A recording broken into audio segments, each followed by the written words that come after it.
gets in, another wide open three. Suns. Pierre Cardin. Defers to Booker for the long range. P-H-O-E-N-I-X.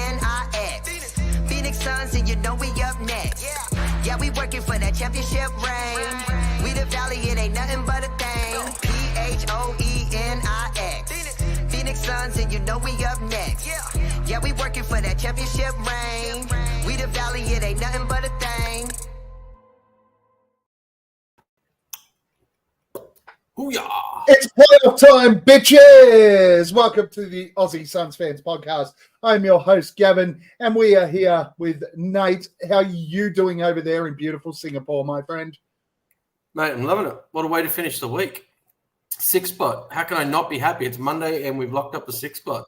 Fucking beautiful. She was a beautiful day today, She was a beautiful day. And, of course, everyone's favourite piece of shit, Boyd. How are you doing, you massive piece of shit? Mate, I had to struggle through managing a flight at the same time as watching our last regular season game this morning at 5:30 a.m. I had to fly to Sydney for work. So I've got the two little babies in the car. I'm driving and the missus is there. She obviously is driving home. And I'm listening to the game and trying to, talk with them before we sort of don't see each other for a week. And it was really tough, man. But I watched some of it, I listened to some of it, and then I was fucking going for my multi throughout that game and landed, and we had the win. And so I'm really happy today, mate. Tired but happy. Anyway, once again, Boyd's taken up all of our time. So thanks for joining us on the Aussie Suns Fans podcast. What the hell was that story? It wasn't even a story. I've got stories for days, mate. I've got stories for days. We know that about you. We know that about you. Of course, as both of these esteemed gentlemen touched on, the Phoenix Suns wrapped up the 6th seed in the Western Conference playoffs today with a fantastic victory, which we'll touch on shortly. But that means, gents, that we need to start talking about watch parties for the playoffs and watch parties against the Minnesota Timberwolves. We know that the series is going to start on Sunday. I don't know what we'll do from a watch party perspective, but we'll just see. I'm just waiting. I had a discussion with the Suns today. They're hooking us up with some material. As soon as that's here, I'm going to lock something in. So I'm going to follow up with them tomorrow. Hopefully they can send it over. We can get it in sort of a couple of days' time because we've got a week now before we start next Sunday with the playoffs. So hopefully we can get some gear in, and we might even be able to run a Melbourne watch party pretty quick, smart, and get that all going. So we could run one in Sydney. Boyd, you're in Sydney at the moment. We could have you show up, which would be fantastic because Sydney clearly like to support the work that we're doing here on the Aussie Suns Fans podcast. But Gavin, just on the Sydney thing, before you keep going, I reckon just with my mad core fucking networking skills, I could walk down the pub and get more cunts to a watch party at short notice than what we got from our fucking fan base here in that group of ours. Cunts. I'm not going to argue that point for once. For once, I think you might be accurate. Fuck it up. Now, Nate, the important thing that we need to talk about, particularly after this week, and let's get into the games. So this week we had 5 games since we potted last against the Pels and Clippers, where we went back-to-back losses. Zion Williamson played the game of his life. We went down 37-4 or 317-2 or whatever the fuck it was in that game against the Clippers before coming back, getting it to single digits, and a few of us got a bit excited, but in the end it was to no avail. But then we smashed a full-strength Clippers. They left out some of their worst players, and we smashed them. But then we absolutely demolished Sacramento from opening tip to the end of the game with a magnificent victory. And then, of course, today, where we actually really did destroy a team. And luckily, a team we've destroyed 3 times now this season, and we are walking into a playoff series against starting next Sunday. How'd you see the week there, Nate? Well, let's just revel in this morning's game. I managed to watch most of it back this afternoon in between work and having it on in the background, and it was just a solid effort all throughout. What I've written down here, it was an obvious, consistent effort. The first half was solid. The game was over halfway through the fourth. One of the comments assistant coach Miles made at halftime when he was being asked what does he attribute the halftime lead to, and he said pace and aggression. And I think we've been looking for some consistency. We've been looking for those two things all season, and we seem to have found some cohesion. We've seemed to have found some passion. Thank you, Bradley Beal. And Suns Fever put it right up before we started the pod. It's time, Amanda. It's time. I've got a note here for the Kings game, which was simply fuck their beam. What a fourth quarter comeback. It was so good to see this team, blow out in a fourth rather than fall apart. So I think even let's not talk too much about the Clips game because, like you said, they were at full strength with only resting a few of their shittest players. Like I love the sarcasm there, but we went on a good run. We finished exactly where we wanted to, and I think all the cohesion and the passion, like I said, is right there going into playoffs without having to worry about Lakers in a play-in. Boy, shit. Talk to me. Are we talking about the whole week worth of games? Or yes, boy. Just... Yes, boy. Do you listen to anything anyone else says? I try to block my ears when you talk, mate. I probably shouldn't, but I do. Hey, so yeah, I did appreciate your week there. Wrap up, Nate. Now, are you going to behave yourself or not? I'm behaving. Okay. Boss. Talk to me about the week, Boyd. Mate, I'd like to quote the great Charles Crawley. It's up and down, it's up and down, it's up and down. And he was spot on a little while ago when he jumped on with us. And that's my boy. That's my 4-year-old boy, if in case anyone doesn't know. But he came on with some... Before we can make any dirty jokes, it's a child we're talking about. he came on and just was talking gobbledygook, and it described the way that we were going, and not much has changed. I mean, it was only just when we jumped on with the guys from Suns Jam, Gavin, we're talking about the fact that we're struggling against depleted teams. We're really fucking going at it hard against teams that we should be putting away. And then we come out and we fucking do this and we forget everything. We forget everything and we're all good again. And I'm fucking there again. I'm happy after today's win. It was fucking brilliant. And I didn't even get to really dissect the game properly and watch it properly. I listened to most of it and watch highlights and watch patches of it on my phone while in between terminals at airports. And but it was just man, like we're fucking this team may be pulling off the biggest fucking heist in NBA history with the amount of fucking hype that we had about this team before the season started, the amount that they have not lived up to that expectation throughout the season, albeit injuries and whatnot. And then now just to see this little stutter, and then we play well, then we play shit, and then we play well. And then right now, game 82, we put on a masterclass, and we still haven't seen all of these guys, all of our big three, fucking tear the fucking house down on the same night. And I'm fucking bought in. I think they may have pulled the fucking wool over all of our eyes all season, and they can lift it up to 2 or 3 gears in the playoffs and really give it to a fucking Minnesota Timberwolves squad over 7, or better yet, over 4.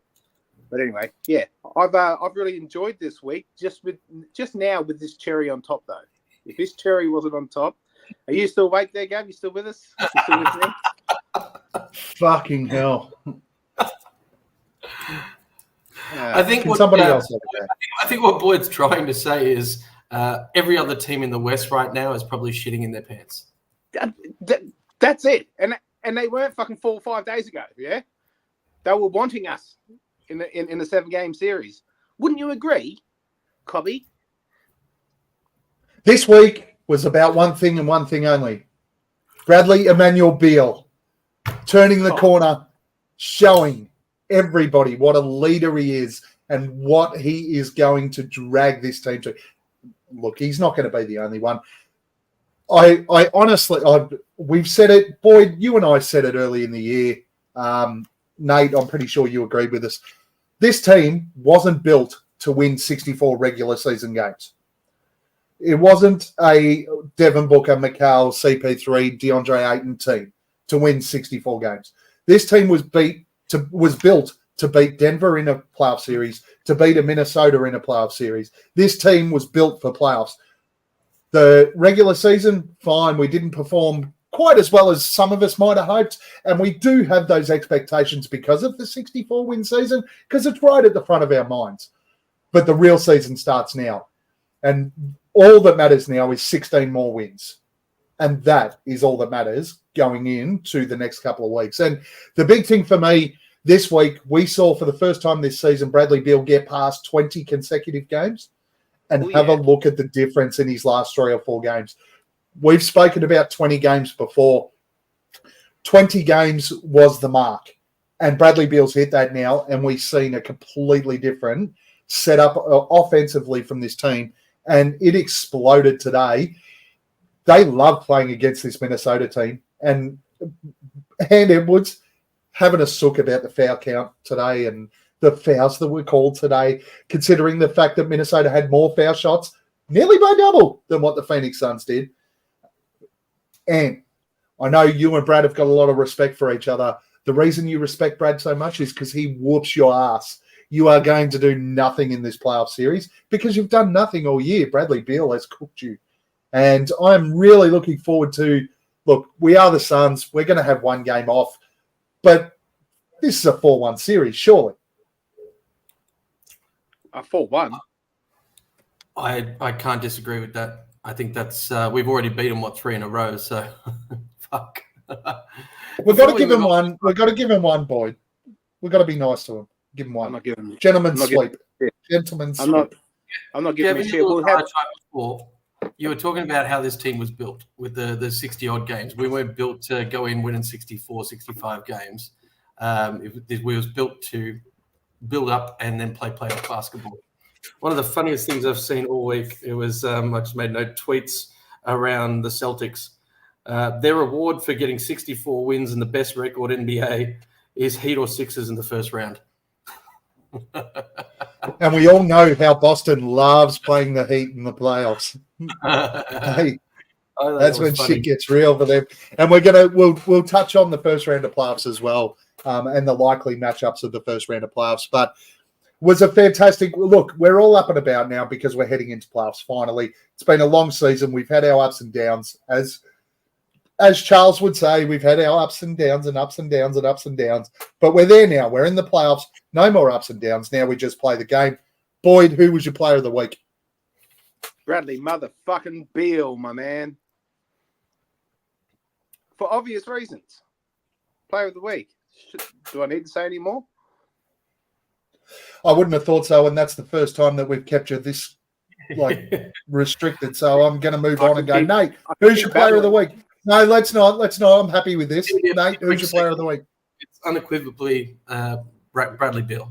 The back-to-back games, the 36 points today, the energy he brought in the post-game presser, and again today after the game. It's 100% Beale. And that's the thing. It's not just the way that the guys played this week. It's the commentary around it as well. When we played poorly at the start of the week, Beale stood up and went, enough of the bullshit. It's time to pull our fingers out and start playing playoff basketball. And he was the man that led from the front and did it. Easily the player of the week this week, Bradley Emmanuel Beale. Now, we are going to go back and touch on our preseason predictions and see who did well, who sucked, and how far away we were from a lot of it. But before we do that, let's talk about. We're going to talk about the the Suns playoff series separate to everyone else, and then we'll get back to everything else and get quick predictions from you guys on what else is happening in the playoffs. But we are up against Minnesota. How do you see this one playing out, Boyd? Well, we kind of, I suppose we have this team. We have the Booker versus Cat. I feel like we've just said this, and we did on Suns Jam the other day, but the Booker versus Cat matchup, Booker owns him. Also, I was listening to another podcast, and they were saying that I think Booker's like 11-1 against Anthony Edwards or something. 12-1 now. Like 12-1, and I'm thinking to myself, not only has Book had Cat's number, since, they're all pally and all that sort of shit, but now they've brought in their next big gun, and he's cooking that cunt too. There's nothing that these guys can do to fucking to put out Book, and Book wasn't even our best player today. Now they've got other shit to worry about. So, look, we match up really well against this team. I thought Conley had troubles with Bradley Beal, and if they want to do that again, they're gonna have to fucking really think hard about putting. But then if you put an Edwards on Brad, we might all be blessed here. Yeah, we might be. He is in Sydney, so Okay, we're gonna mute. No, we can't even mute him. That's how well his has gone right now. How do you see this playoff series going there, Nate? I'm just thinking whether or not I should spoil my beer with because it's related to this series and some commentary around it. But the series, like you said, 4-1's. I mean, they've been too good this season to drop 4 straight, and even without Cat or with Cat, they're. My biggest concern is that this will be the first series we've played against a team all season, like in runs. This will be the first time this team has played a run against the same team in short succession. So I think there's going to be a learning curve for the team as well. Not like other teams where they've re-upped and got back into it. This is the first time this team has hit playoffs together, hit that next level of aggression, that next level of pressure together. So, I mean, I'm not expecting coming off that win that we're going to worry too much about that pressure in game 1. But I think in game maybe 3, I think that'll be the proving point. Yeah, I think I said it. I do believe that we're going to go 4-1 against Minnesota here. We've clearly had their measure all year. The team has lifted in every game that we played against the Timberwolves. Ant really does struggle against Bradley Beal. They had us in some real foul trouble early in the first quarter in this one and just stopped taking the ball to the hole. Wanted to take on mid-range jump shots, and it was fantastic. And I hope we get to see that. And their biggest comeback, as I said, with the Ant Edwards comments after the game, their biggest comeback was that in the playoffs, they're not going to get called the fouls that they called today. Mate, again, we got called for more fouls than what you guys did. And Kevin Durant gets absolutely murdered every time he tries to drive the ball to the hole. So I don't know what you're whinging about. That offensive foul today with the elbow straight away. It was like, the fact he had to, come on. It was just, it's just weird. It's just weird from Ant. But if that's what you want to talk about, mate, you're going to find out about it next week because this team is ready and they're primed and built for playoffs. So you're going to find out pretty much the hard way, I think, Ant. Mate, and I'm going to enjoy. I think you're going to like this as well. I'll throw that quote in. I won't say who it's from because they're going to be my beer with. And there's another quote that this person made as well. But seeing how we got extra time without Boyd jumping in, the quote here is, the Wolves just won't have enough firepower from the rest of the rotations to trade haymakers with Booker, Durant, Beal, and Allen, who flew under the radar to lead the NBA in three-point percentage this season. So even national media is out there saying this is not really going to be a tight series. Yeah, I can't see how they I can't see how many beat us. This was, for me, and we said it on Suns Jam when we were there this week, for me, this was the ideal matchup for the first round for the Suns, was having the opportunity to play Minnesota. I think Minnesota is the ideal first-round matchup for us. My biggest concerns were around the Clippers. I said that on the last pod. And what happened when we played the Clippers this week? They belted the absolute living fucking donuts out of us. So the Clippers are my worry, but they've got their own tough matchup. Without half the roster, just to rub their noses in it.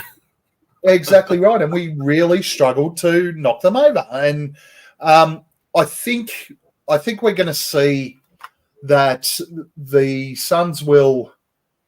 I think the Suns would struggle against the Clips, but they've got their own worries in the first round, and we wouldn't have to play them until the Western Conference Finals now, because they are on the other side of the bracket. So are OKC and Dallas, two other teams that are probably more of a concern than the teams that are on our side of the bracket, which is Denver, Minnesota, and potentially the Lakers. I think is going to be the other one. Lakers or Pels.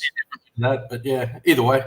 Whether it's the Lakers or Pels, I think that both of those teams are probably more of a concern to me than what Minnesota is. Minnesota's the ideal matchup for us.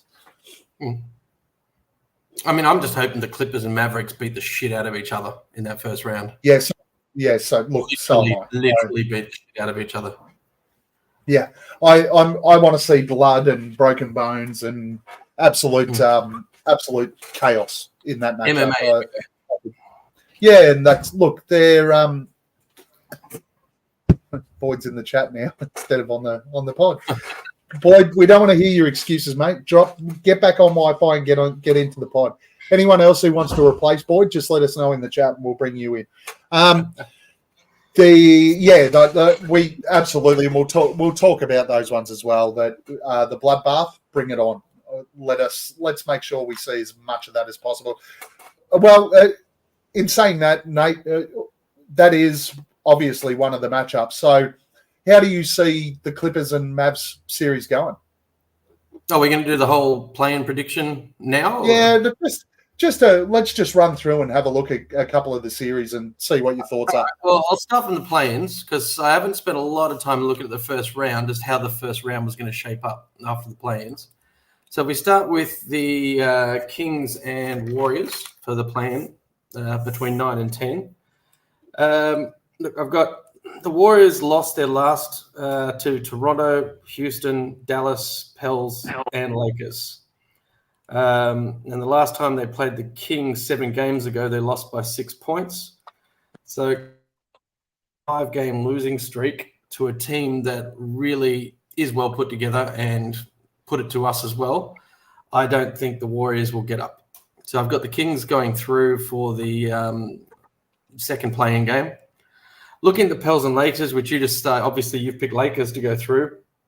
I was just looking at the Lakers that they trounced the Pels in their last game of the season by 16 points. They barely beat the Grizzlies by 3 points. Lost to the Warriors and Timberwolves. Their wins and losses have been completely inconsistent closing out the season. Although they did beat the Pels in their last 2 meetings, one home, one away. It's a tough series to predict, but they're so inconsistent. And it looks like from the injury point of view, Christian Wood's out, Vanderbilt's questionable, LeBron's day-to-day with a left ankle, Davis is day-to-day with an eye contusion. Pels have no current injuries.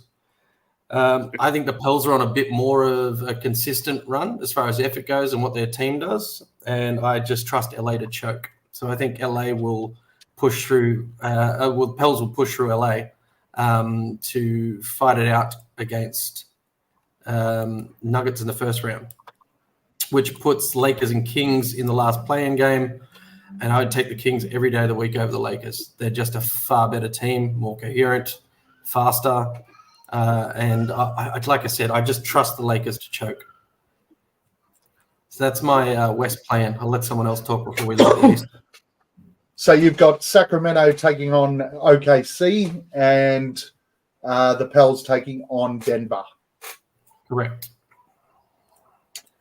Boyd, I know that you're lying back in bed there. I'm really concerned about what's going on outside of camera. But anyway, let's ask you the question. How do you see the play? Oh, my God. Dude! How do you see the play in Roland? We were doing so well. We were doing so well with the quality of the content.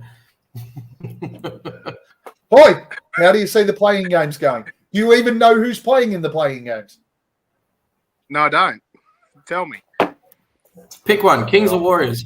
It's the Pels versus the Lakers. The winner goes to play Denver. The loser has to play the winner of the Warriors and Sacramento. I think the Lakers get them and then lose to Denver.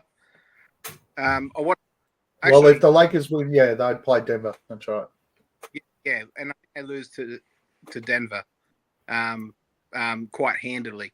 Now, yeah, I watched a bit of that Pels Lakers game just on the the little minis that ESPN does, and man, they looked really switched on. I think LeBron had 12 fucking assists at half time, 1 turnover. Like he was a triple double. Really turning it on at the right time. So it obviously doesn't help them against us because we're fucking brilliant. But I think the Pels. I don't think Zion's ready to fucking to climb that mountain. So Brandon Ingram looked a bit off too, just quietly, just with the little bits I saw. But he's only just coming back off of injury. But the other game you said was the Kings versus Warriors. Yep. So Yeah, by your predictions, the winner of that will play the Pels for 8th spot to take on OKC. So who wins Sacramento, the Warriors? Yeah, okay. I got Sacramento putting the final nail in the Warriors and their fucking their desperate attempt to stay relevant with this old aging team. So yeah, give me the Kings there, and then the Kings against the Pels. All the sports books in America too, by the way, have Kings over Warriors, only slightly, but Oh, they're really? the favorites. Yeah. Okay. Well, they're smart then, because it's what I went with. And then and that's a tough one. So the Pels and the Kings are a bit of a. They're both at similar stages of their build, I would say. I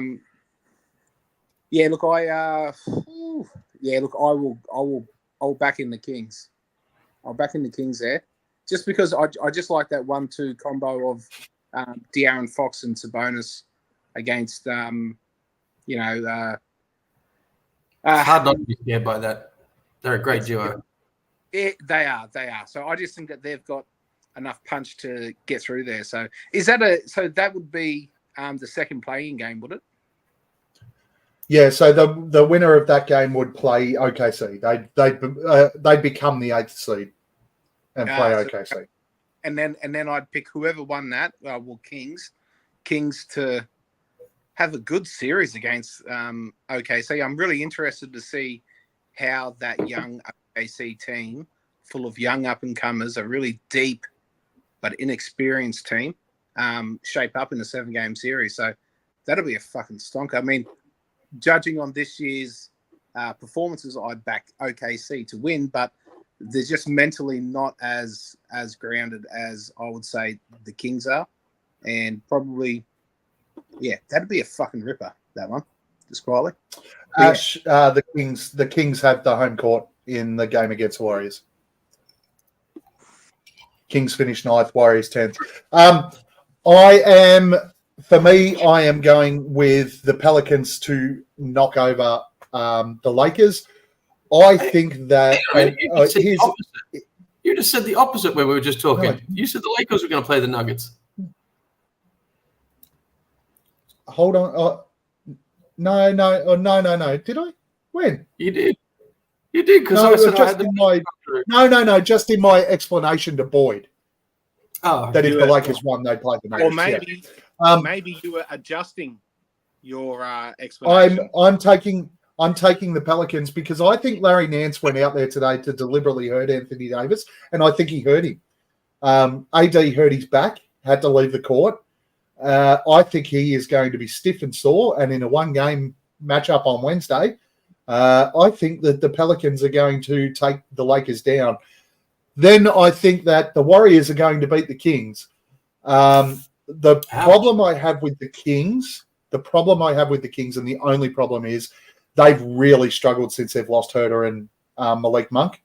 They just don't have anything from the outside. They're really struggling to find options to hit outside shots. And the Warriors are at the back end of their dynasty, but Steph's still Steph, and Steph's probably going to Steph. Can he do that over and over? No, he looks tired, all of that sort of fun stuff. But I just can't see how the Kings slow Steph Curry down enough without those guys. Those two injuries have really, really hurt the Kings from my perspective. And then I think the Lakers belt the shit out of the Warriors and say goodbye to Golden State. And then the Lakers play OKC, which I think, really unfortunately, and particularly for us Aussie Suns fans who all have a distinct hatred of the LA Lakers, I think that playing OKC is probably the best possible result for the Lakers. There could not be a better matchup for the Lakers in the playoffs. They're bigger, they're stronger. It's ideal for the Lakers if they're healthy. If AD stays healthy, I don't think that either side, the Pelicans or the Lakers, doesn't matter who plays Denver, neither of those two sides are good enough to beat that Denver team. There's only one team in the West that can beat Denver, and it's the Phoenix Suns. Fucking A, right. So, what about the Eastern Conference play-ins? We've got 7 versus 8, the Sixers and the Heat. Nate, you touched on it before. That's actually a pretty interesting sort of matchup, really, with Jimmy Butler coming in here, Embiid back, and the winner, the loser of that will play the winner of 9-10, which is a nothing game that nobody in the world will care about. Yeah, pretty much the loser of that is guaranteed to go through and play Boston. And yes.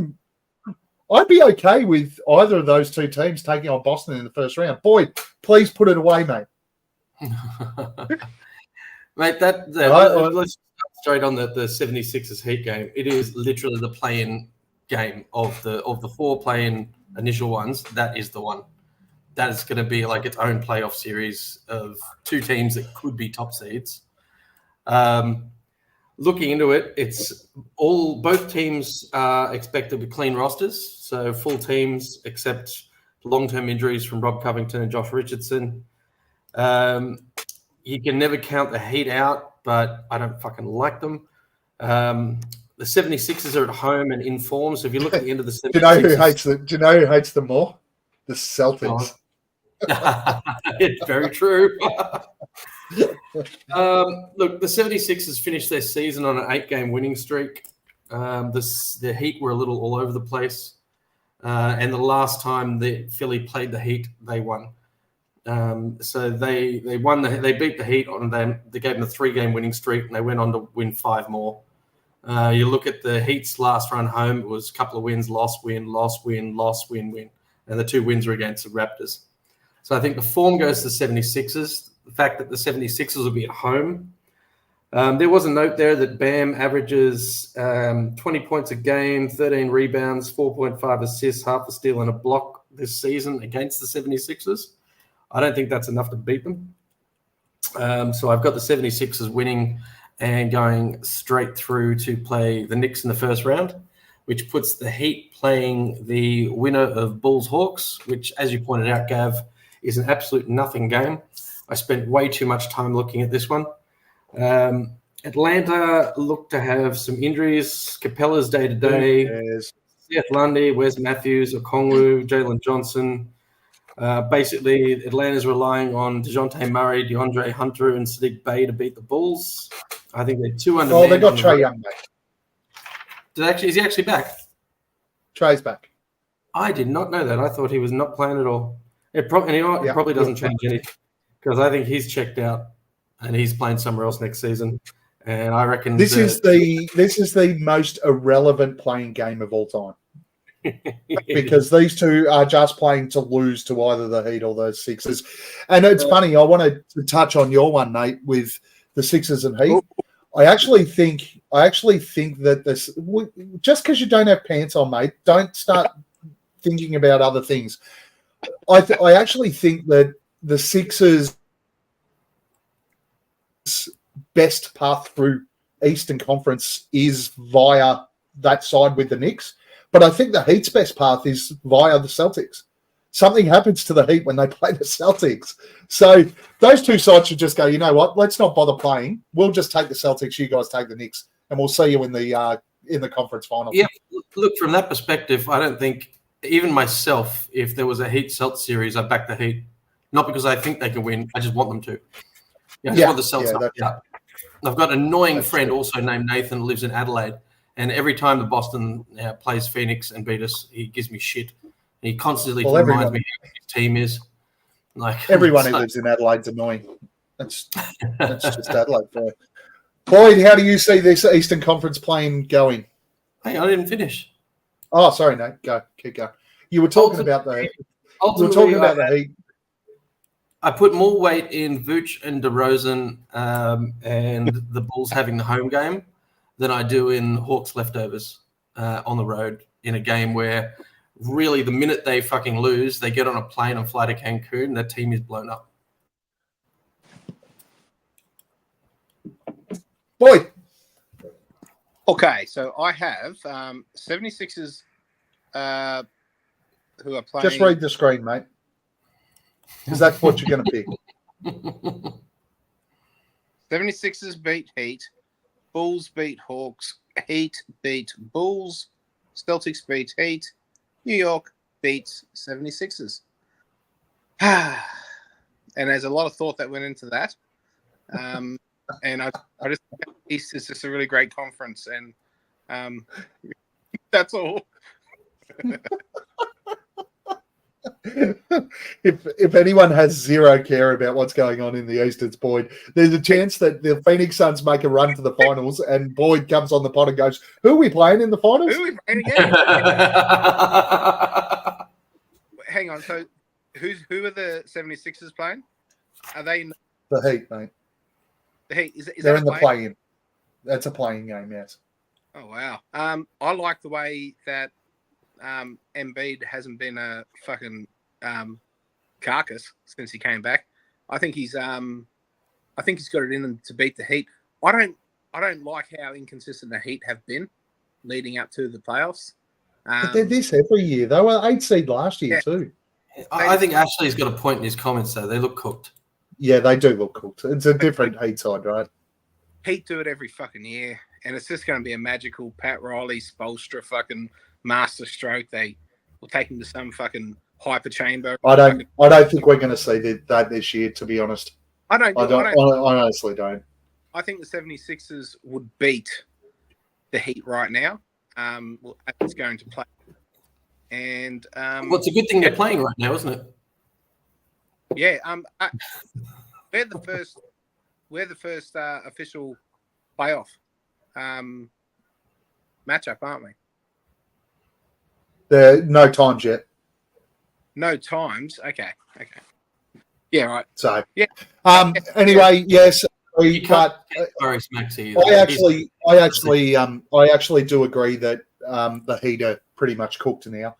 So, while I think that the 9-10 game Bulls-Hawks is almost the most irrelevant thing of all time, it might actually be a challenge for the Heat coming out and having to play one of those two sides after losing to the Sixers. So maybe we might see Bulls-Celtics in the first round because I think the Bulls will beat the Hawks. They've been okay, the Bulls. Three of these teams aren't going to figure anywhere past round one anyway. The Sixers are the only one who can, and that's only because they got Embiid. I'm actually interested in the other two matchups in the East, though. I think the Cavs and the Magic will be a really good series. Hell of a series. It's going to be entertaining. It's going to be fun to watch. The Bucks Pacers have already had a couple of punch-ons this year, and somebody stole a ball. Fucking hell. I Bro, I think- my eye, your dick. Okay, well, don't watch it, Boyd. But I'm going to enjoy watching the playoffs this year. I'm going to watch as many games in the playoffs as I can because I think there's a couple of exciting matchups there. And if you don't like that, it's the same. I'm going to watch the Clippers and Mavs. I hate both of those sides, but I'm watching it to hope they punch the fuck out of each other. I want to see blood on the floor and broken limbs. That's why I'll watch it. The only game I probably wouldn't watch is if the Pels played the the Nuggets, because it'd be boring as fucking shit. But I actually think there's a couple of decent series there in the Eastern Conference, so it should be interesting to watch. So you think? All right. You think we're playing Nuggets in the second round? I think we're playing the Nuggets in the second round. I'm happy with that. I think the side of our bracket is far better suited to what we built this team to do. Should we play having bracket then? Sorry. Should we play out the rest of the Western bracket? We can, if you like. So if you've got... I'm curious who you've got out of the Thunder. Do you think it matters who the Thunder play? Because I've got them getting through regardless. No, I think the Thunder... Well, I do think it does matter. If the Thunder get the Lakers, I think they lose. Just based on the... And the Lakers staying healthy, obviously, but... In a 7-game series with size and experience, I just think the Thunder will struggle against the Lakers. Anyone else they play, I think they beat. Speaking of size, it's ready. Ash was just in the shower watching our pod earlier. By the way, he said in the chat, "There's a lot of size." Boyd, where are you going with this, mate? Well, I nowhere. Okay, cool. So between Clippers and Mavs, Gav? Me personally, I think we're probably better suited to the Mavs. I'm a little bit more concerned about a Clippers matchup this year than I am a Mavs matchup. I agree. Clippers proved that this week, and I said that on the pod last week. I think the Clippers are our biggest concern in the West. To be honest, I think that's our worst matchup in the West. So, and Booker and Luka, I just love seeing that hate on the court. You know. Yeah, and we've beaten the Mavs. I mean, they beat us on Christmas Day, but outside of that, we've pretty much. We still need our playoff redemption game. Yeah, absolutely. So, look, I honestly, I think whoever comes out of the Clippers and Mavs series ends up playing in the Western Conference Finals. So the likelihood is that we play one of them in the Western Conference Finals. What you said before about the inexperience of the Thunder getting to that point, I mean, I think they've done amazing to finish at the 1 seed. Because I think my predictions, which we'll get into, I think I had them finishing top 4 or just on the 4th. I think they've done incredibly well. But that inexperience in the playoffs has to show its face at some point. And I think you're right. The Clippers or Mavs, either one of them can expose them. Any comment, Boyd? No. So you don't know who's going to come out of the other side of the bracket? Who are we going to play in the Western Conference Finals? Too early prediction. We'll play OKC. Yeah, all right. Nate can go That's on a worry. 3, like he did in the preseason predictions. And out of the other side, I think we'll probably see. I was just about to. I think we'll probably see it's hard to go past the Celtics making the Eastern Conference Finals, and let's be honest, out of the East, it's hard to see the Celtics not making the finals the way it stands. I think the only team that can really give them a fair dinkum shake out there is if Giannis can get healthy and the Bucks can give him a shake. Outside of that, I'm not sure that the Sixers have the depth. If the Knicks get through, I think that the Knicks have a chance to upset the Celts. I would have been more confident with the Knicks if Randall was playing and fit. I think without Randall, it's a big ask. I mean, Jalen Brunson is carrying that team by himself. In a 7-game series, that can get locked down pretty quick. He's not very tall either, is he? No, he's not. So it's Who do you tough to think hold everyone up. Magic has the best chance of taking down the Celtics? Probably the Magic. Matchup wise, I think definitely the Magic. Defensively, because they're so good defensively, the Magic are one of the better defensive sides in the Eastern Conference at the moment with their young guys, especially on the perimeter, and that's where the Celtics have got their strength. Right, they shoot a lot of threes, and they put a lot of that on the scoreboard. So I think probably. Yeah, well, Donovan Mitchell and Darius Garland defending the perimeter, it doesn't exactly fill you with confidence, does it? No, but where you've got all in the paint. You got Jalen Suggs out there defending the perimeter. The Duke can seriously defend. He probably should be considered for All NBA defensive team this year. If you see him running out, he's a big unit. Paolo. So I think the Magic probably, but the Celtics too much experience and everything for the Magic. So it's really only the Bucks or the Celtics. Bucks or Sixers, that could potentially beat them. Anyway, let's go back and have a look at our preseason predictions. Boyd doesn't like talking about the Eastern Conference too much. One little caveat that I'd like to add. Go, Boyd. Our late season signings of Bol taking a roster spot and Isaiah Thomas taking a roster spot. And Bol's like one of the tallest people in the league, and Isaiah Thomas is one of the shortest people in the league. Anyway, continue on. I'm not sure where he was getting at that, so it was probably a good little. I don't know what's wrong with him tonight. What's wrong with you tonight, mate? He's lost his marbles. Lost me marbles. We love you, but what the hell's wrong with you tonight? Is it because you're not wearing pants? I'm feeling very, very liberated. Not wearing pants. Okay, that's fantastic. So, Nate, let's have a look at your Eastern Conference predictions off the back of that. Those of you that are watching and can see, the top and the bottom are the biggest gaps amongst the predictions, and the smaller numbers through the middle are his closest. So your biggest misses here, Nate, were the Wizards. You predicted them to finish 8th. Obviously, you were out by 6 because they finished 14th with 15 wins. You're 25 wins out on that one. And you predicted the Pacers to finish 14th, and they finished 8th. They finished 6th. So you were 8 places out on that and 17 wins. Yep, I admittedly fucked that up bad. They're your two main ones. Hawks, Philly, Nets. Okay, Philly and the Hawks we can probably look at because of injuries. The Nets, everyone clearly on this podcast was wearing twin-coloured glasses because they put the Nets far too high. And also the Magic. So I don't think anyone really with the Magic were expecting them to finish where they did. So what's your comment on all of this one, mate?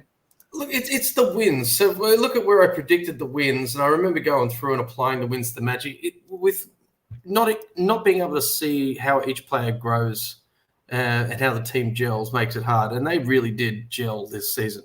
The Magic went from a shit show of juniors to a cohesive unit of, sophomores, so to speak.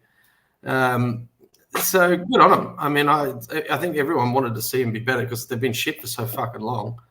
At least I got their MVP right.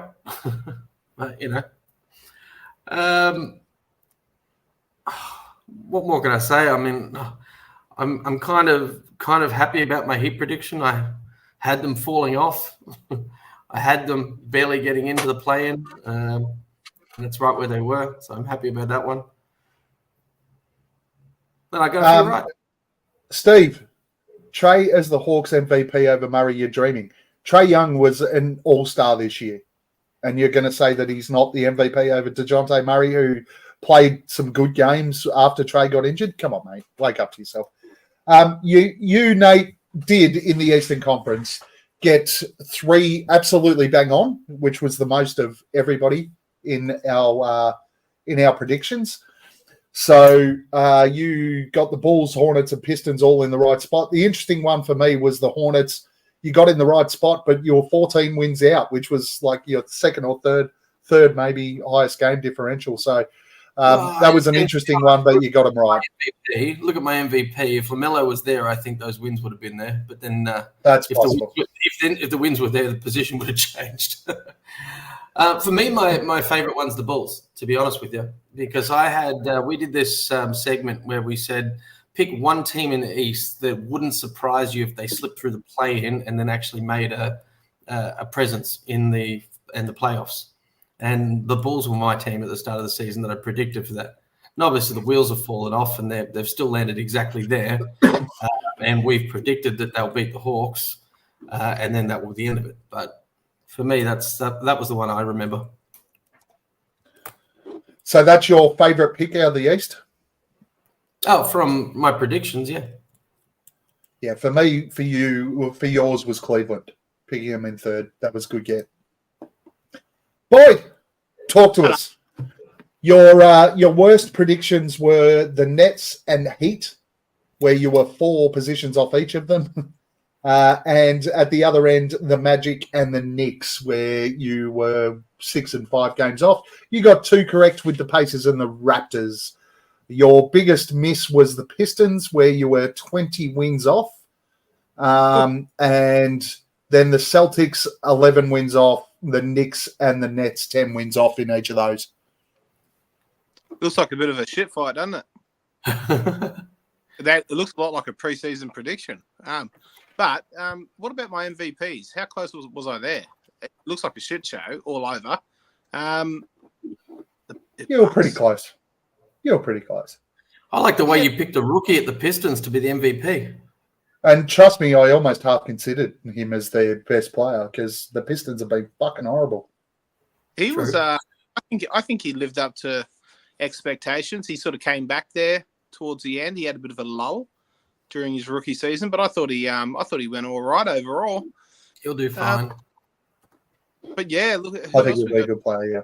RJ RJ Barrett was a bit of a miss. Obviously, with the Knicks, he didn't play well with the Knicks and then got traded to Toronto. Yeah. Jordan Poole's a massive miss. I think Nate picked Poole as well. That was why I had the Wizards finishing higher, because I thought after the trade he might actually turn into a better player, but he's still the same dickhead he was. You went with, I think you and Nate both oversold Mobley a little bit. I think I might have too. But yeah, he's certainly nowhere near there. I don't think Azar was that far off. Siakam's a stretch as well, obviously, given the fact that he was traded. Yeah. But everything else not bad, mate. It almost looks like I don't know much about the East, which I've been quite. Actually, like your spread here isn't that bad. It's not bad. Let's have a look at Hamo. He's not on the pod, but let's have a quick look at his. His worst prediction was the Nets. Well and truly, the Pistons as well. He had the 29 more wins than what they actually achieved. The Magic, he was a long way out. He got the Pacers correct with 0. You want to talk about a mishmash of predicted MVPs, mate? We've got Wiseman for the Pistons, PJ Washington for the Hornets, Anunoby for the Raptors, Mobley again, Jaylen Brown, yes, and Julius Randle for the Knicks. We don't need to put too much shit on Hamo though at this time, because I remember when we recorded this, we literally hung him out to dry to his face. So I think we've already given him enough. Let's move into my shit show. My furthest was Philly. I was 4 off there, and the Magic, same as everybody else. The Knicks, I also undersold pretty heavily. I got the Hawks right.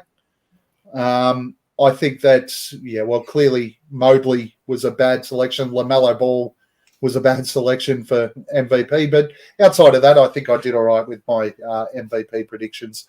So that was the East Coast. The West Coast, Nate, your biggest miss was the Kings at the top, where you predicted them 3rd. They finished 9th. Whoops. And the Clippers and the Thunder, although I don't think you're going to be on your Pat Malone with the Thunder, because nobody thought they were going to be the 1 seed. You did get 2 correct with the Nuggets. I tossed the Nuggets in second. or 5, and I thought they were too young to hit the 4. But then, Yeah, they won the so whole fucking- you had the Nuggets and the Jazz correct. Your biggest misses for games was the Thunder with 15, Rockets with 13, and then Clippers, Lakers, Suns, and Grizzlies 11 out. Oh, and the Wolves. You had 13 games short We're as all well. going to have the Suns wrong. Nobody picked the Suns for 6. Yeah, I think we all picked the Suns to finish first. So, what stands out there for you, mate? Oh, let's have a look at your MVPs as well. Was Ayton the MVP of the shit show? I don't know. I looked at Portland and went, who the fuck would you give it to? I mean, I would have said Jeremy Grant, but Jeremy Grant missed like most of the season. And then Shaden Sharp was pretty fucking good as well. I mean, who picks an MVP on a shit team? I mean, yeah, that's right. That's a tough one. It was the same with Houston. I went, okay, it's probably Fred VanVleet, but they were pretty well balanced as a team overall. So that one was a tough one. Let's have turn it around and make the play-in. Yeah, they went pretty close. Runs, much better cohesion. The youth looks like it's maturing.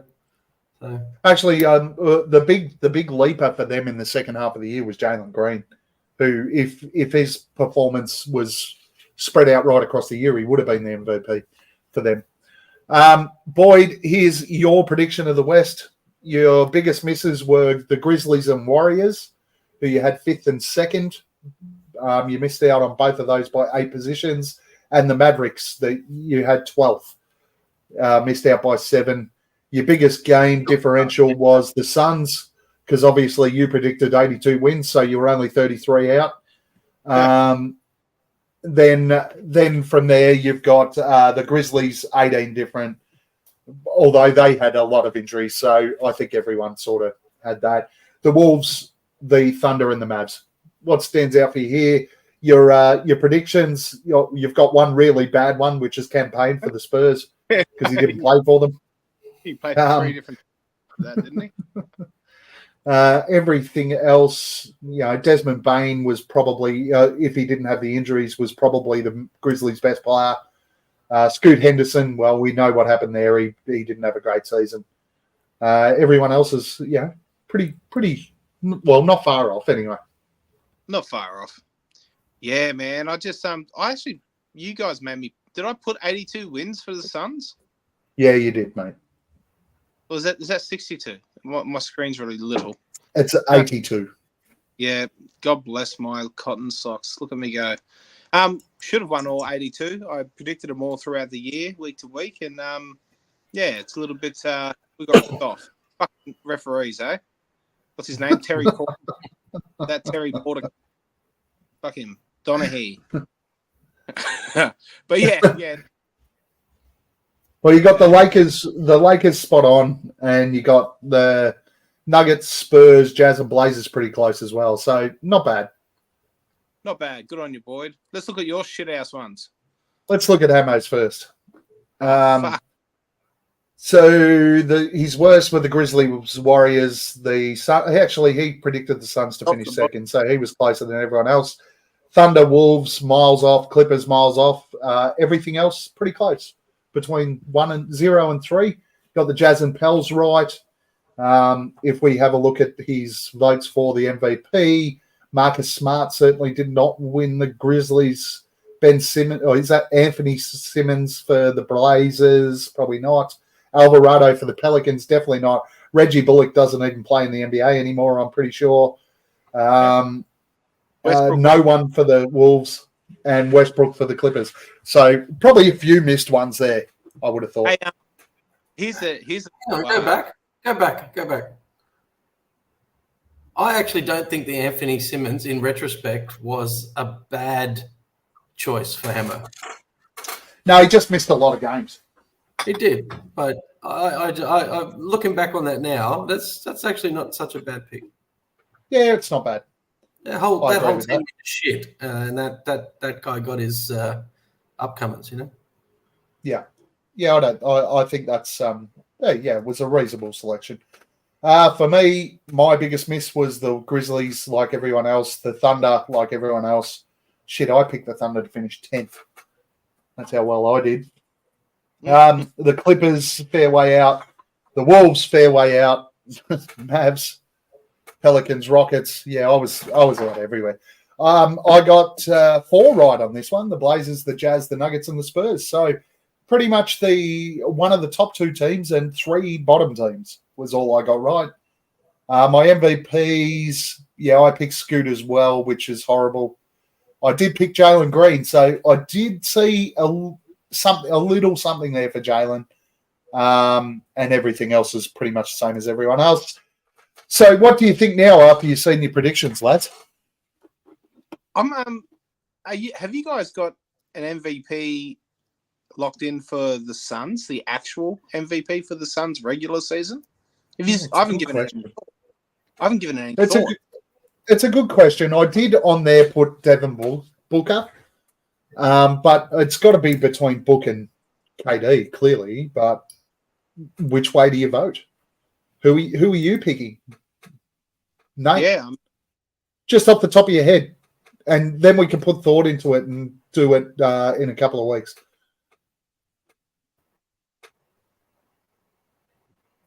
Who do you think, Nate? Who do you think was the MVP for the Suns? Nate?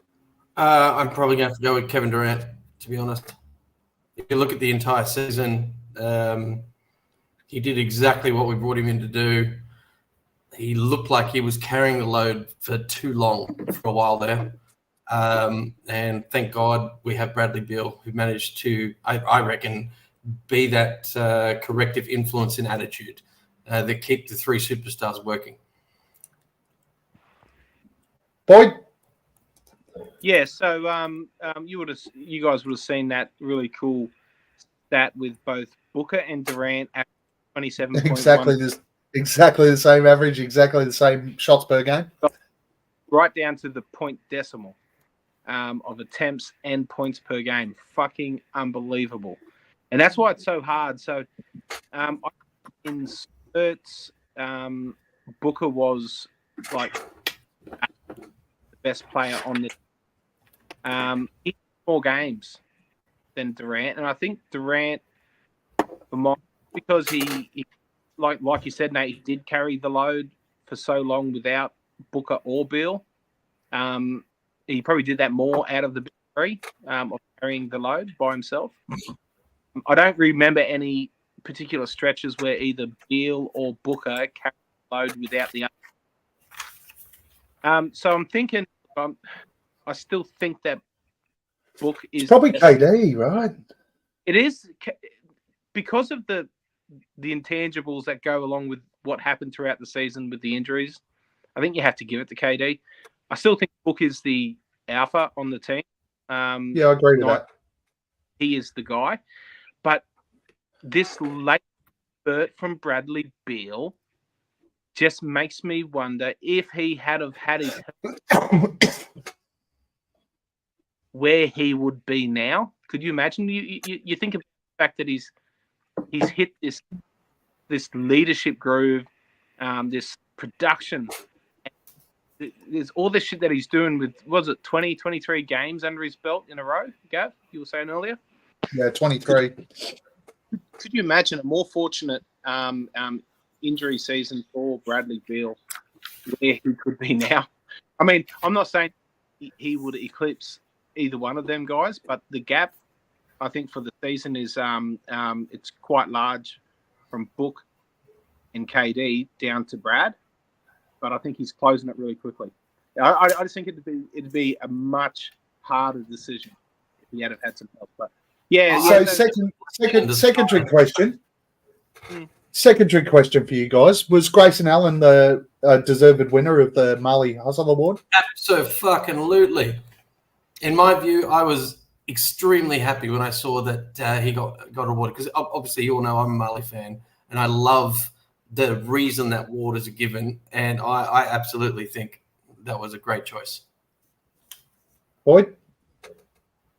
I think so, and he's not the same type of defender. I would say he's not that Javon Carter that the Okogie style of defender, like that type of dog defender, that point of attack defender. He's a good defender. He did get all the hard matchups for most of the season to free up the big three. But I think, but he hustled on offense too when no one else would, and he really pulled us out of spots. I don't think he should have won it. No, I think he should have. Who the fuck else would you give it to? And are you going with the chat here? Are you going with the chat here? This guy right here should have won it. If you say Nurk, I'm going to argue yes. Yeah, like this guy should have won it. There's no hustle. Like, what are you talking about? Why? Every time he doesn't put his hand up on the shoe, he didn't run outside the fucking six. He's hustled his ass off all year. Well, that dude has hustled his ass off all year. He's had multiple 20-plus rebound games. He's stayed strong inside. He's been the person that everyone bangs up against. He's played pretty much 90% of the season by being the man that everybody is battering into. I like, for me, he goes up, he sets those screens, he rolls in. He's got the flashy passes, but I think, honestly, I think Nurk is probably this year for the first time ever, though. This year, for the first time ever, I don't think there was a clear standout for the Hustle Award. Yeah, I think which is nice. A good one, but it's but not for those reasons, though, Nate. A little bit more one-dimensional, I would say, because he was a very much physical presence, but I think Grayson just had him across more categories. Yeah, I heard you, and you said he took a lot of the matchups. Yes, he did while Beal was out. But since Beal's been playing, he takes the best player from the opposition. Bradley Beal fucking defended Zion Williamson, for fuck's sake. Yeah, that was pretty sick. If Bradley Beal played 60-odd games this year, it would have been Beal. Give it to him. Beal's uplift in defense has been a slow burn, though. It hasn't been as consistent from the start as he was injured. So why would he have done that? Like now, though, he's the man stepping up onto Zion. Like, Grayson didn't defend that well, man. No, Grayson shot a lot of threes and he drives the ball well, but defense. Grayson's not our best defender. No. Hustle-wise, he's solid at best. Solid. And he was solid across the whole paddock, if you ask me. For Hustle? Hustle, yeah. He was one of the guys that I just don't feel he ever gave up, and he pulled us out of spots. I can't go. Well, looking back to 2003, there's not a single centre has won the Marley Hustle Award. Well, we did have DeAndre Ayton for 5 of them. Not exactly the greatest hustler of all time. That is a very good point. It is worth noting here, though. PJ Tucker won it 4 years in a row. Yeah, well, look, if it wasn't named after Dan Marley, it'd be named after PJ Tucker, because that dude was fucking hustle when he was at the Suns. He was a get down, get dirty type dude. So anyway, I just thought that'd be interesting to throw. I'm not upset that Grayson won it, but I'm just not sure that he should have. Is more where I'm sort of going with that. All right, gents, are you ready? Fucking oath. Let's get this done. Who am I? Oh, fuck. Wrong segment. Oh. You all know how fucking much I love this shit. Who am I? Chat, remember, if you answer and you're wrong, you go to the end of the queue until the other two have had an opportunity to answer or pass for the next round. I was drafted in 2016 with the 34th pick.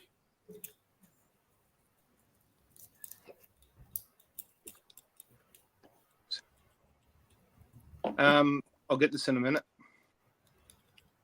Elliot, you want to have a go? Incorrect, Boyd. You are at the back. Nate, do you want to have a go, or are you happy to have a free shot at it against the chat in the next round? No, I'll take the next round. I played for 2 NBA teams during my career, the Phoenix Suns and the Chicago Bulls. Torrey Craig. Incorrect. Boyd or chat, would you like to have a go at this?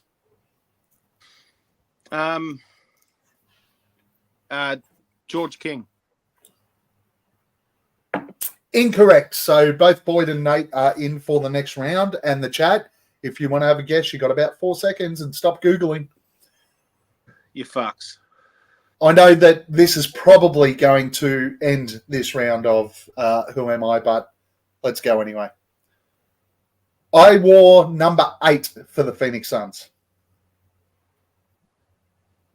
Fuck. I'm just trying to 2015 next year. The next year after Book. It was 2016, not 15. Yeah, that's what I said. The next year after Book Book. was 15.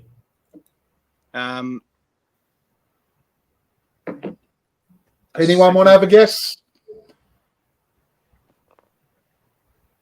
Wasn't Eulis. It wasn't Tyler Eulis. Tyler Eulis. Are you having a guess, Boyd, or not? Yeah, just give me Tyler Eulis. Tyler Eulis is correct. Boyd is correct. For 3 points, Tyler Eulis was the right answer. The next question, the next hint was, I'm widely known for being great friends with Devin Booker. And my greatest highlight for the Suns was hitting a game winner in Summer League. I kept confusing him with getting drafted with Book the same year because I was so close. Otherwise, I would have said him straight away. You should have led with two Suns players to ever be the same size as Nate. Steve, you did not get it in the chat first on our screen. Boyd got it before it came through on the chat. I'm sorry. But I was watching the chat very closely, and Boyd got that one right. Sorry, but that's the way the cookie crumbles. It's when it comes up on my screen. So the important question from here is... I would kill everyone in this room for a drop of sweet beer. So, Homer, please feel free to tell us anything. Who do you want to have a beer with, Nate? Well, I referenced it earlier. There was a national media person talking about the Suns having their way with the Timberwolves in the first round. And that gentleman is Andy Bailey from Bleacher Report. Now, I quoted his talk about the Timberwolves not having enough firepower to exchange haymakers with us in a round, and the Suns will walk through them. But the first quote that got my attention was, Devin Booker outscores Anthony Edwards and Phoenix gets the upset. So I think it's nice to finally get some positive things said about this team, even though we've had a bit of a rough trot. Every national media writer that's always hated us has all the fuel in their, whatever the fucking phrase is, Boyd can try and come up with something inappropriate, to basically say we don't get out of this round. And this gentleman's not only gone in and said we basically shit on the Timberwolves, but he's gone as far as saying that Devin Booker is going to do away with Anthony Edwards. So Andy Bailey of Bleacher Report, you get my beer this week. Boyd. It's got to be. I wanted Bradley Beal, of course, just because of his fucking inspirational tweet. But I'm going to go with a little Batman from the Suns Jam subreddit Stakeout. Batman, where the fuck? I want to have a beer with him and just say, man, how do you feel about Kermit the Frog taking your spot? He's just been dominating the ads. He's been dominating the Suns Jam subreddit Stakeout. Pretty disappointing, to be honest, because Batman is much better than he's Kermit. fucking does. He does, doesn't he? So yeah. Where is he? Where is she? Yeah. Where is he? But Bradley Beal, if I'm doing a real one, he's just been an inspirational fucking to me as a fan. And I spoke about it a bit on that podcast we done last, Gav. And yeah, I'd like to have a beer with him, and he can inspire me a little bit more over some shandies. Love it. I want to have a beer with Yusuf Nurkic.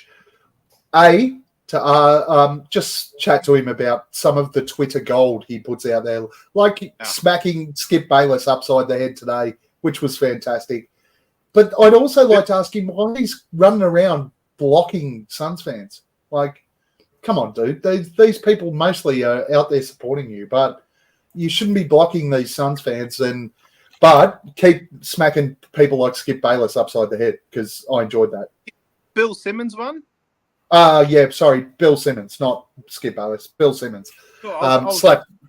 Skip Bayless one. Might get a fine for that. Yeah. So, yeah, I want to have a beer with Nurk, the true Marley Hustle Award winner for this year.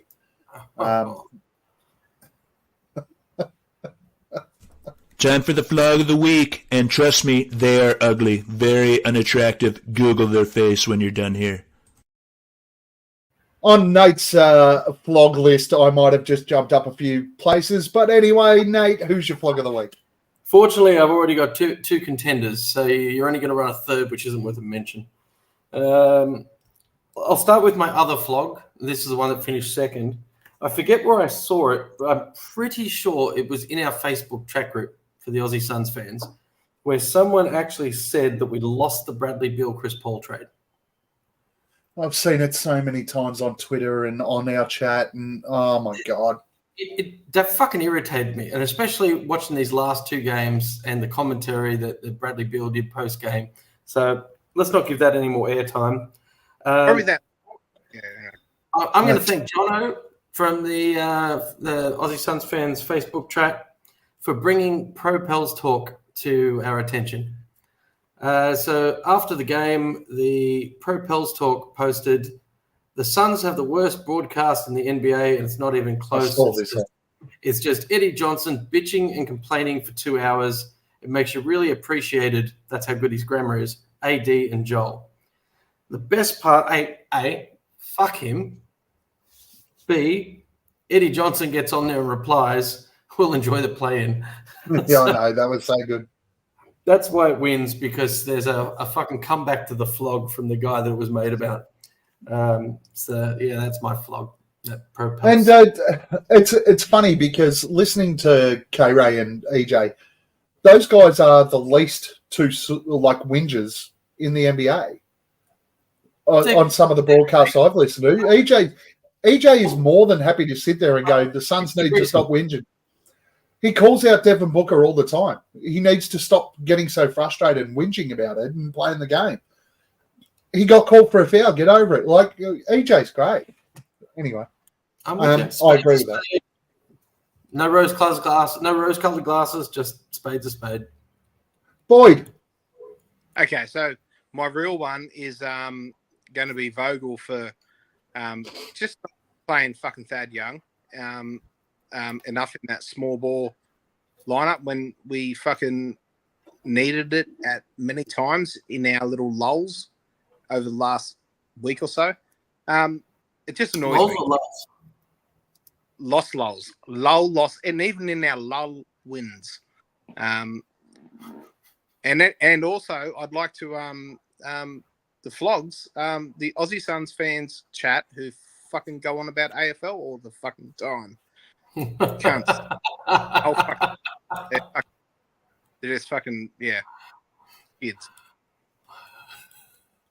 I must admit, I forget which chat group I'm reading that in sometimes. It was like, fucking, where am I again? Yeah, exactly. I really wish I could have supported you there if you had spoken about the fact that they go on about soccer and Liverpool and shit, and then I would have been backing up. Absolutely. That too. But you're only upset because nobody gives a fuck about that bum sniffing game that you watch. That's right. That too. Yeah, it's a fucking terrible sport. Wake up to yourself. My flog is. I was gonna go. Gives it yourself, Gav. You think? What for? Why not? Because I fucking didn't get to. Okay, that's not really a great reason as to why I'd give it to myself, but that's, fine. I will give it to our friend Bill Simmons, who got on there today and shot off at the lip a little bit early. The Suns are mouthing off at Anthony Edwards. There's a story brewing in Minnesota because you shouldn't mouth off at Ant Edwards. Bill, we're still, what's his fucking name? Bill, we're still waiting for the story, man. Do you want to know what the story is? The story is going to be Suns beat Minnesota 4-1 in the first round of the Western Conference playoffs. That's what the story is. Because Ant Edwards cannot beat Bradley Beal. It's as simple as that. Bradley Emmanuel Beal is taking us to the promised land. He told us all. It's time. It's time. Hot take, Gav. Gents, hot take, Gav. That one loss that we're giving Minnesota. What's the bet? Anthony Edwards isn't even the highest scorer for the Timberwolves in that loss. No, I agree. It'll be someone like fucking Jaden McDaniels or whatever. Mike Conley. Mike Conley will have a 40-piece. The first game in the last 8 years where he's played. Because Bradley Beal will still lock down Anthony Edwards and Mike Conley will score 40 on book. Boyd, last comments. Where do we find you? You can find me at the Pullman Hotel in Sydney. You're not supposed to really tell people where you are, mate, because we get a hell of a lot of hate mail about your behaviour, and it's going to triple tonight with your behaviour tonight. The insurance bill at the Pullman just went up. I fucking people hate me. Changed, mate. Thanks to you. How do you feel? I'm used to Put some pants on next time we pod, will you? Appwoods83. Oh, did you tell it? Did you, when I broke up, did you tell everyone that in the pre-pod, I actually got my butt out and put it in on the screen for you guys? No, we did not, mate. We failed to share that. Yeah. We're not going to give a diagnosis of your hemorrhoids to the listeners that are home. Right? It's just not going to happen. Nate, where do we find you? Last comments. You'll find me getting questions from Boyd about, hey, you work in medical, what's this? And then spreads his cheeks. How do I get rid of this? It's an interview. Already found out. Don't worry about it. You'll find me in a half an hour bowling at the Singapore Recreation Club, which I'm looking forward to, even on Monday, now that I've had a couple of bourbons in this lovely group of conversation. On the Twitter at the usual, what is it, Nicky's Falcon. About it. Shoot out, say hello. I'm pretty friendly. Yeah, despite how I talk to Boyd. Yeah, thank you, Suns Fever, for joining us at 3:30 in the morning over there in the States. Love you, dude. You're always on chatting with us. At Aussie Suns Fans on Twitter, at Aussie Suns Fans on YouTube. Like, subscribe, comment, do all that sort of stuff. I'm really sick of reading Boyd comment about how great he is 15 times in our comments. Can somebody else just put a comment in there? Like, just go in and go, Gav, you're a fuckhead, or whatever the case may be. But as long as it's not Boyd, just somebody else comment. I'm good for 15 comments this episode, guys. Oh, well aware of what you'll probably put photos of your junk in the comments. It wouldn't surprise me. Hey, Nate didn't help me out. What cream can I get for this, guys? Anyone who's got advice for cream that Boyd can use on his hemorrhoids, send it through on the comments. We'd really appreciate it. We appreciate everyone checking out our show every week. We have fun with it. We're going to be back on. We'll be hopefully back on next Sunday after a Phoenix Suns win in the first game of the NBA playoffs. Until then, Boyd's at the Pullman, no fucking spiders. But it's time for the Suns to take on the Minnesota Timberwolves. And let me tell you, after what we've done to them already this year, Minnesota, guess what? We coming, and we ain't here to fuck spiders. Nope. Chris Paul gets in, another wide open three. Suns. Pierre Cardin. Suns. Defers to Booker for the long range. P-H-O-E-N-I-X. Phoenix Suns, and you know we up next. Yeah, we working for that championship ring. We the Valley, it ain't nothing but a thing. P-H-O-E-N-I-X. Phoenix Suns, and you know we up next. Yeah, we working for that championship ring. We the Valley, it ain't nothing but a